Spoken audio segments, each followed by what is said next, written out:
ಈಗ ಕೊಪ್ಪಳದ ಸ್ಟೋರಿಯನ್ನು ನೋಡೋಣ. ಇಲ್ಲಿ ಕೊಪ್ಪಳ ಜಿಲ್ಲಾ ಪಂಚಾಯಿತಿ ಸಿಇಒ ಇವರ ನಡೆಗೆ ಜನಾಕ್ರೋಶ ವ್ಯಕ್ತವಾಗ್ತಾ ಇದೆ. ಯಾಕೆ ಅಂಥದ್ದೇನು ಮಾಡಿದ್ರು ಡೀಟೇಲ್ಸ್ ಬರ್ತಾ ಇದೆ.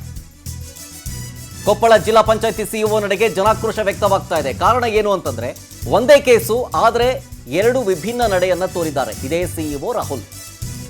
ಭಿನ್ನ ಶಿಕ್ಷೆ ನೀಡಿದ ಸಿಇಒ ರಾಹುಲ್ ರತ್ನಂ ಪಾಂಡೆ ಇವರ ವಿರುದ್ಧ ಜನಾಕ್ರೋಶ ವ್ಯಕ್ತವಾಗ್ತಾ ಇರೋದು. ಕಾರಟಗಿ ತಾಲೂಕಿನ ಚೆಳ್ಳೂರು ಗ್ರಾಮ ಪಂಚಾಯಿತಿಯಲ್ಲಿ ಅಕ್ರಮ ಆಗಿದೆ. ಇದು ನರೇಗಾ ಯೋಜನೆಯಡಿಯಲ್ಲಿ ಸದಸ್ಯರು ಪಿಡಿಒ ಅಕ್ರಮ ಎಸಗಿದ್ರು. ಮೃತಪಟ್ಟವರ ಅರೆ ಸರ್ಕಾರಿ ನೌಕರರ ಖಾತೆಗೆ ಹಣ ಜಮೆಯಾಗಿದೆ. ಚೆಳ್ಳೂರು ಗ್ರಾಮ ಪಂಚಾಯಿತಿ ಸದಸ್ಯರಾಗಿರೋ ರೇಣುಕಾ ಮತ್ತು ವಿಜಯ್ ಇಬ್ಬರು ಅನರ್ಹಗೊಂಡಿದ್ದಾರೆ. ಗ್ರಾಮ ಪಂಚಾಯಿತಿ ಸದಸ್ಯರಿಬ್ಬರು ಅವರು 6 ವರ್ಷಗಳ ಕಾಲ ಚುನಾವಣೆಗೆ ನಿಲ್ಲಂಗಿಲ್ಲ. ಆದರೆ ಪಿಡಿಒಗೆ ಶಿಕ್ಷೆ ಬೇರೆ. ಭಾಗ್ಯೇಶ್ವರಿ ಅಂತೆ ಅವರ ಹೆಸರು. ಅವರಿಗೆ ಬರೀ ದಂಡ ಹಾಕ್ಬಿಟ್ಟು ಸುಮ್ಮನಾಗ್ಬಿಟ್ಟಿದ್ದಾರೆ ಸಿಇಒ. ಸೊ ಅಂದ್ರೆ ಸದಸ್ಯರಿಗೊಂದು ನ್ಯಾಯ, ಪಿಡಿಒಗೆ ಮತ್ತೊಂದು ನ್ಯಾಯನಾ? ಸದಸ್ಯರು ಅಂತ ನೀವು ಅವ್ರನ್ನ 6 ವರ್ಷಗಳ ಕಾಲ ಅನರ್ಹಗೊಳಿಸ್ಬಿಟ್ರಿ, ಎಲೆಕ್ಷನ್ ನಿಲ್ಲಬಾರ್ದು ಅಂತ ಹೇಳ್ತೀರಿ. ಆದರೆ ಪಿಡಿಒಗೆ ಮಾತ್ರ ಅಲ್ಪ ಸ್ವಲ್ಪ ಅಮೌಂಟ್ ದಂಡ ವಿಧಿಸಿ ಸುಮ್ಮನಾಗ್ಬಿಟ್ಟಿದ್ದಾರೆ. ಹಾಗಾಗಿ ಸಿಇಒ ನಡೆಗೆ ಜನಾಕ್ರೋಶ ವ್ಯಕ್ತವಾಗ್ತಾ ಇರೋದು. ಒಬ್ರಿಗೊಂದು ನ್ಯಾಯನ ನಿಮಗೆ ಅಂತ.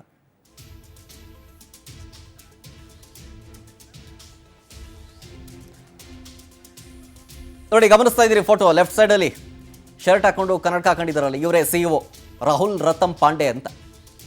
ಲೆಫ್ಟ್ ಸೈಡಲ್ಲಿ ಗಮನಿಸ್ತಾ ಇದ್ದೀರಿ, ಕನ್ನಡಕ ಹಾಕೊಂಡು ಬ್ಲೂ ಶರ್ಟ್ ಹಾಕೊಂಡಿರೋರು ಸಿಇಒ ರಾಹುಲ್ ರತನ್ ಪಾಂಡೆ.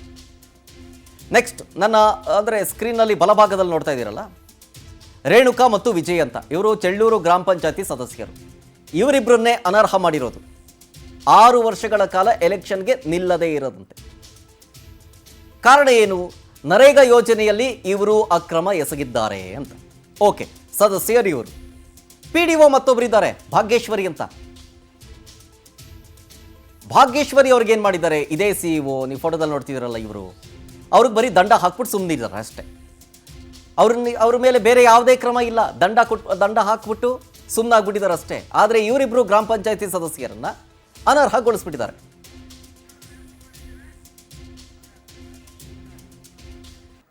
ಡೀಟೇಲ್ಸ್ ಕೊಡ್ತಾರೆ ಇದ್ರ ಬಗ್ಗೆ ನಮ್ಮ ಪ್ರತಿನಿಧಿ ಶುಕ್ರಾಜ್ ಫೋನ್ ಸಂಪರ್ಕದಲ್ಲಿ. ಶುಕ್ರಾಜ್, ಈ ಸಿಇಒ ವಿರುದ್ಧ ಸದಸ್ಯರು ಏನು ಹೇಳ್ತಾರೆ, ಜೊತೆಗೆ ಜನಾಕ್ರೋಶ ವ್ಯಕ್ತವಾಗ್ತಾ ಇರೋ ವಿಚಾರಕ್ಕೆ ಸಂಬಂಧಪಟ್ಟಂತೆ ಏನಂತಾರೆ ಸಿಇಒ? ಎಸ್ ಶರತ್, ಏನು ಕೊಪ್ಪಳ ಜಿಲ್ಲಾ ಪಂಚಾಯತ್ ಸಿಇಒ ಅಂತ ರಾಹುಲ್ ರತ್ನಂ ಪಾಂಡೆ ವಿರುದ್ಧ ಈಗ ಏನೋ ಅವರ ಒಂದು ಭಿನ್ನ ನಡೆ ವಿರುದ್ಧ ಈಗ ಜನ ಆಕ್ರೋಶ ಮತ್ತು ಸದಸ್ಯರು ಕೂಡ ಒಂದು ಆಕ್ರೋಶ ವ್ಯಕ್ತಪಡಿಸಿರ್ತಕ್ಕಂಥದ್ದು. ಏನು ಕೊಪ್ಪಳ ಜಿಲ್ಲೆ ಒಂದು ಕಾರಟಗಿ ತಾಲೂಕಿನ ಚೆಳ್ಳೂರು ಗ್ರಾಮದಲ್ಲಿ ಈ ಒಂದು ಅಕ್ರಮ ನಡೆದಿರುತ್ತೆ. ಅಂದ್ರೆ ಆ ಒಂದು ಚೆಳ್ಳೂರು ಗ್ರಾಮ ಪಂಚಾಯತಿಯಲ್ಲಿ ಒಂದು ರಾಜೀವ್ ಗಾಂಧಿ ಒಂದು ಕಟ್ಟಡವನ್ನು ನಿರ್ಮಾಣ ಮಾಡಬೇಕಾದ್ರೆ NRIG ಒಂದು ಯೋಜನೆ ಅಡಿಯಲ್ಲಿ ಕೂಲಿ ಕಾರ್ಮಿಕರಿಗೆ ಹಣ ಸಂದಾಯ ಮಾಡಿರ್ತಾರೆ. ಆದ್ರೆ ಇಂತಹ ಸಂದರ್ಭದಲ್ಲಿ ಇವರು ಮರಣ ಹೊಂದಿದಂತವರ ಒಂದು ಅಕೌಂಟ್ಗೆ ಒಂದು NRIG ಒಂದು ಅಕೌಂಟ್ಗೆ ಇವರು ಹಣ ಸಂದಾಯ ಮಾಡಿದ್ದು ಬಯಲಾಗಿರುತ್ತೆ. ಇದರ ತನಿಖೆಯನ್ನು ಕೂಡ ಜಿಲ್ಲಾ ಪಂಚಾಯತ್ ನಡೆಸಿರುತ್ತೆ. ಈ ತನಿಖೆಯಲ್ಲಿ ಆ ಒಂದು ಆರೋಪ ಸಾಬೀತಾದ ಹಿನ್ನೆಲೆಯಲ್ಲಿ ಏನೋ ಈ ಒಂದು ಸದಸ್ಯರು ಮತ್ತು ಪಿಡಿಒ ವಿರುದ್ಧ ಕ್ರಮ ಕೈಗೊಳ್ಳುವಂತೆ ಸರ್ಕಾರಕ್ಕೆ ಒಂದು ವರದಿಯನ್ನು ಸಲ್ಲಿಸಿರ್ತಾರೆ. ಆದ್ರೆ ಇತ್ತೀಚೆಗೆ ಈ ಒಂದು ಕ್ರಮ ಕೈಗೊಂಡಿದ್ದ ರೀತಿ ನೋಡಿದ್ರೆ ನಿಜಕ್ಕೂ ವಿಪರ್ಯಾಸ ಅನ್ಸುತ್ತೆ. ಯಾಕಂತಂದ್ರೆ ಈ ಒಂದು ಸದಸ್ಯರಿಗೆ ಅಂದ್ರೆ ಒಂದು ಪಂಚಾಯಿತಿಯಲ್ಲಿ ಯಾವುದೇ ರೀತಿ ಬಿಲ್ ಹಾಕಬೇಕಾದ್ರೆ ಅಧ್ಯಕ್ಷ ಮತ್ತು ಸದಸ್ಯರ ಒಂದು ಮತ್ತು ಪಿಡಿಒ ಅವರ ಒಂದು ಸಹಿ ಇಲ್ಲದೆ ಯಾವುದೇ ಒಂದು ಕೆಲಸ ಕೂಡ ಆಗೋದಿಲ್ಲ ಮತ್ತು ಹಣ ಕೂಡ ಬಿಡುಗಡೆ ಆಗೋದಿಲ್ಲ. ಇಂತಹ ಸಂದರ್ಭದಲ್ಲಿ ಇವರು ಆ ಸದಸ್ಯರಿಗೆ ಅನರ್ಹಗೊಳಿಸಿ ಥ್ಯಾಂಕ್ ಯು ಡೀಟೇಲ್ಸ್ಗಾಗಿ. ಇದ್ರ ಬಗ್ಗೆ ಮಾತನಾಡೋದಕ್ಕೆ ವಕೀಲರಾದಂತಹ ಪ್ರವೀಣ್ ಅವರು ನಮ್ಮ ಜೊತೆಗೆ ಫೋನ್ ಸಂಪರ್ಕದಲ್ಲಿದ್ದಾರೆ. ಸರ್ ನಮಸ್ತೆ. ನಮಸ್ತೆ ಸರ್. ಸರ್ ಏನ್ ಸರ್ ಇದು ಗ್ರಾಮ ಪಂಚಾಯತಿ ಸದಸ್ಯರಿಗೊಂದು ನ್ಯಾಯ, ಪಿಡಿಒ ಅವ್ರಿಗೆ ಮತ್ತೊಂದು ನ್ಯಾಯನಾ ಅಂತ ಏನ್ ಹೇಳ್ತೀರಿ ಸರ್? ಈಗ ನಮ್ಮ ಜಿಲ್ಲಾ ಪಂಚಾಯತಿ ನಡೆ ಅದೇ ತರ ಆಗಿದೆ.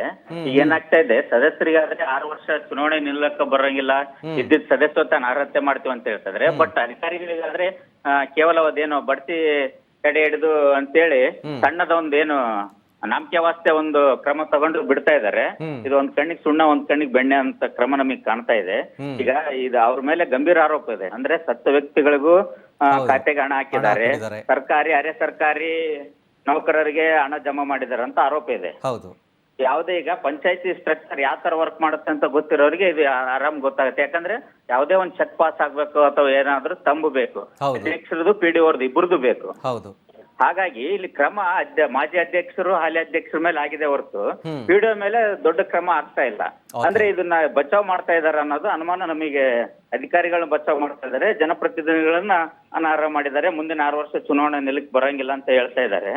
ಈ ನಡೆಗಳು ಇದೊಂದೇ ಪ್ರಕರಣ ಅಂತಲ್ಲ, ನಮ್ಮ ಜಿಲ್ಲೆಯಲ್ಲಿ ಅಧಿಕಾರಿಗಳ ಮೇಲೆ ಯಾವುದೇ ಗಂಭೀರವಾದಂತ ಆರೋಪ ಬಂದಾಗ್ಲೂ ಕೂಡ ಸೂಕ್ತ ಕ್ರಮ ತಗೊಳ್ತಾ ಇಲ್ಲ. ಈ ಹಿಂದೆ ಇದೇ ತರ ಏನಾದ್ರು ಆಗಿತ್ತಾ ಸರ್? ಅಧಿಕಾರಿಗಳಿಗೆ ಇಷ್ಟೇ ಅಲ್ವಾ ಆಗೋದು, ಇದ್ರ ಮೇಲೆ ಏನಾಗ್ತಿದೆ ಅಂತ ಒಂದು ಅಸಡ್ಡೆ ಬರ್ತಾ ಇದೆ.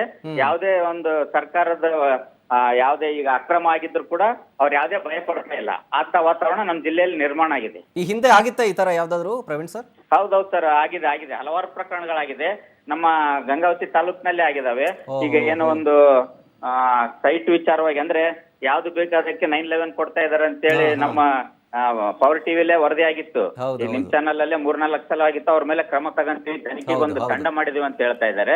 ಬಟ್ ಇದುವರೆಗೆ ಯಾವ್ದೇ ತನಿಖೆ ಆಗಿಲ್ಲ. ಬೇರೆ ಈ ತರದ ಬಹಳ ಗಂಭೀರ ಪ್ರಕರಣ ಬಂದಾಗ ಕೂಡ ಅಧಿಕಾರಿಗಳ ಮೇಲೆ ಸೂಕ್ತ ಕ್ರಮ ಆಗ್ತಾ ಇಲ್ಲ. ಹೌದು. ಥ್ಯಾಂಕ್ ಯು ಪ್ರವೀಣ್ ಅವರೇ. ನೋಡೋಣ ಇದ್ರ ಬಗ್ಗೆ ಫಾಲೋ ಅಪ್ ಮಾಡ್ತೀವಿ ನಾವು ಕೂಡ. ಥ್ಯಾಂಕ್ ಯು ಇಷ್ಟೊತ್ತು ಮಾತನಾಡಿದಕ್ಕಾಗಿ.